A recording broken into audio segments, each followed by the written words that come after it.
Hey guys, how's it going? So today I want to attempt to address the question, should you separate the art from the artist? So this video idea was prompted by Michael K. Vaughan, or as we all love to call him, Michael. And so I'm not going to rehash his video, which he posted about a week ago. I'll link it here or wherever. But he raised some interesting points that I would like to bounce off of. And one of the things I'd like to say is, first, I think, should you separate the art from artist, or in this case, we'll say book from author, is really a case-by-case basis. I think it raises more questions than answers, one of which would be, should you know about the artist to consume the art? Which I think is the first thing I'd like to address. One of the reasons why people might say yes, or sorry, no, you should not separate the art from the artist is because typically the main motivator would be, I don't want to financially support an author if I know they're a crappy person. Now, admittedly, there is a difference between being a crappy person and being a criminal. I don't think we should not support an author just because we don't like their personality. Obviously, like I said, there's a difference between being criminal. That being said, you could take into account the fact that a book as an endeavor is much more than just one person. So really, you might be boycotting a lot of other people that might be really good. We just don't know. And maybe it goes also to ask the question, do we need to know about everyone who produced the piece of art or whatever to make a decision? Or do we just need to know the person's name who's on the cover? Because I'm thinking of people like, the people who actually produced the book. So like the graphist who made the graphic designer who made the book cover, the people who grew the trees to make the pages, whatever. But then I'm also thinking about people like the editor, which without the editor, you might not even be reading the book that was published by the author because it might have been a completely different story, so I don't know. And then another reason is because, maybe you just don't want to publicly show your support for someone, not for financial reasons, but just for endorsing their action reasons, which is something that Michael touches on. And again, I think that does go to raise the question, do you need to know about the author or artist to read the book? Because sometimes you just don't know, right? Like sometimes you don't know because you just don't know. And sometimes you don't know because they haven't done it yet. Like kind of in a J.K. Rowling situation where we were all into Harry Potter and then she became a horrible person. Or maybe, she became that person publicly, even though she always was that person. I don't know. To be honest, I don't really follow that anymore. I just know she's not a good person. But anyway. So those are a couple reasons why I think people do not want to separate the author from the artist. I think another thing to take into account is, so I'm thinking of Van Gogh or Van Gogh for purists. And if you don't know his life story, basically he's a painter who lived in the south of France and he was fairly poor. And so what he would do is paint his paintings, send them up to his brother who's living in Paris and his wife, and so they would sell it and send him a little bit of money. And after his death and his brother's death, my cat did a weird thing. The brother's wife inherited of the paintings and also the letters that the brother and Van Gogh were sending each other. And so at first she tried to sell the paintings, but if you know Van Gogh's paintings, they're not particularly special in terms of content, like it's a bedroom, a field of flowers, whatever. And so the paintings would sell a little bit. They weren't doing good. But what really worked is when she associated the paintings with the letters. And so the art had context. And so in this case, I have to wonder, what if an piece of art or book or whatever is only relevant because of the author and the context. So think of things like Animal Farm, right? If it was written at any other time in any other country, it would be like, oh, maybe it's, a fun children's story about animals dynamic. But because it was written at the height of censorship and propaganda, it's a completely different story, context. So, but then you have to wonder, is it the author or is it the social context around the author? Questions. I think it's a mix of both. And I think you also have to take into a lot of, ifs and buts here. There's also the value, the ethics of it all, right? Because what we think is ethical and acceptable today was very different from a long time ago. So, and, I'm sure people in 200 years will look at us like, oh my gosh, lobotomized Neanderthals, which, fair point. I mean, wait till they find out that we order one-day shipping from companies that have child slaves. Yeah, I think that's fairly normal. Well, I think people want to BS themselves into thinking it's not normal, but even more people do it anyway. So I don't know.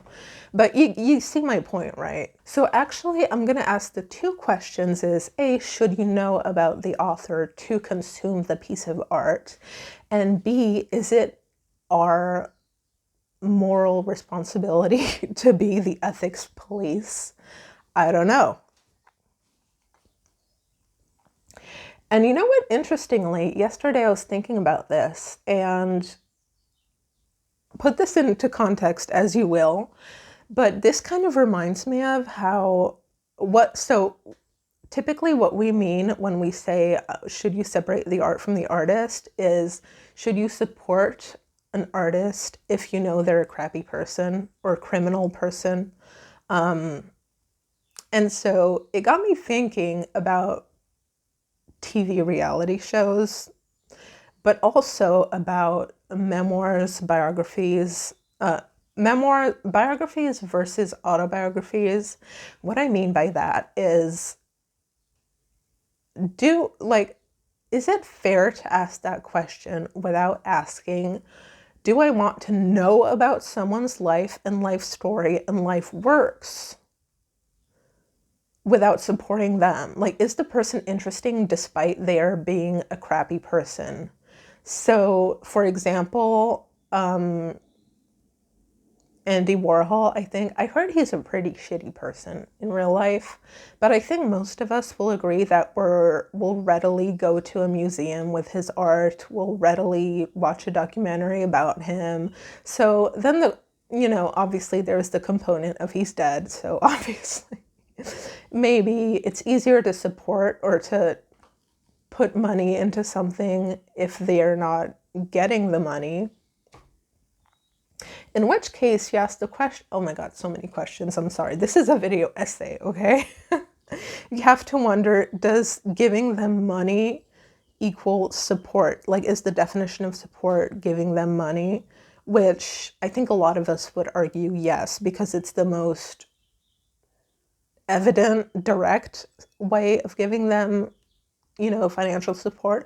But then I go back to is reading about them the same as reading from them? Because you could argue that giving someone your time and attention is also giving them support, right? So like if I'm watching, this is, work with me.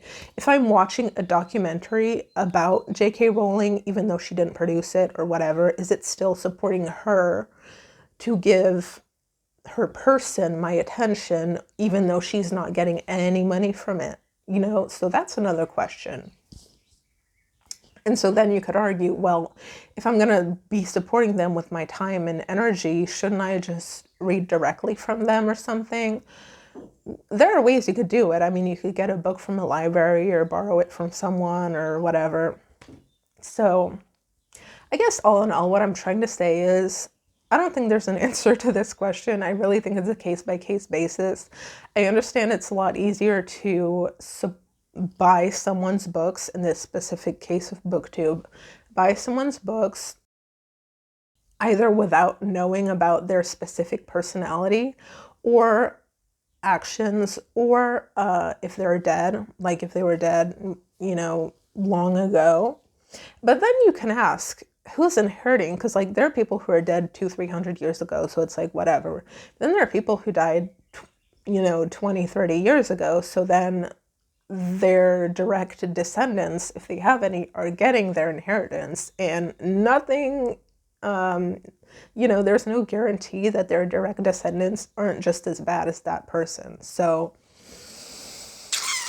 I don't know. I think, okay, I know I've been rambling about ifs and buts and whatever. So my personal stance is, as far as knowing about the author goes, I think knowing the context around the author rather than the author themselves is more relevant. So I gave Animal Farm as an example. I think knowing about the context around the publication of Animal Farm is more important than George Orwell's person himself in this case, as I think in a lot of historical fictions, right? And then I'm also, sorry, I'm just blabbing.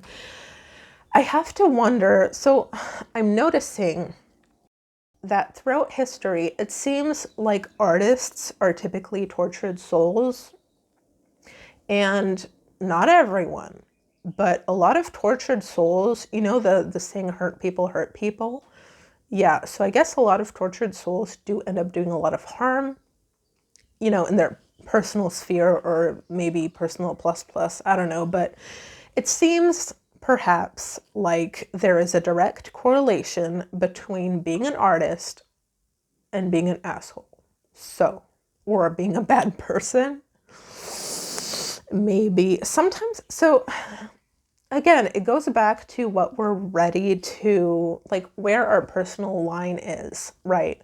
For example, Neil Gaiman has all those sexual allegations against him. I didn't really follow, so I don't know if the allegations ended up being true or not. I think they are, but regardless. So that's criminal, and it's affecting others, versus if someone, for example, is, doing drugs or whatever.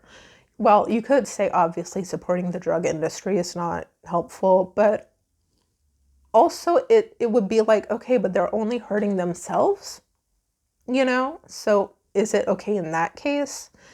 Although again, supporting the drug industry is not just hurting yourself. So yeah, I think this is a moral compass kind of situation. What are your thoughts on this? Let me know below. What are your thoughts on this? There is no yes or no question or answer to this question. So anyway, I hope you enjoyed today's reaction or question of the day, and I'll see you in the next one. Bye.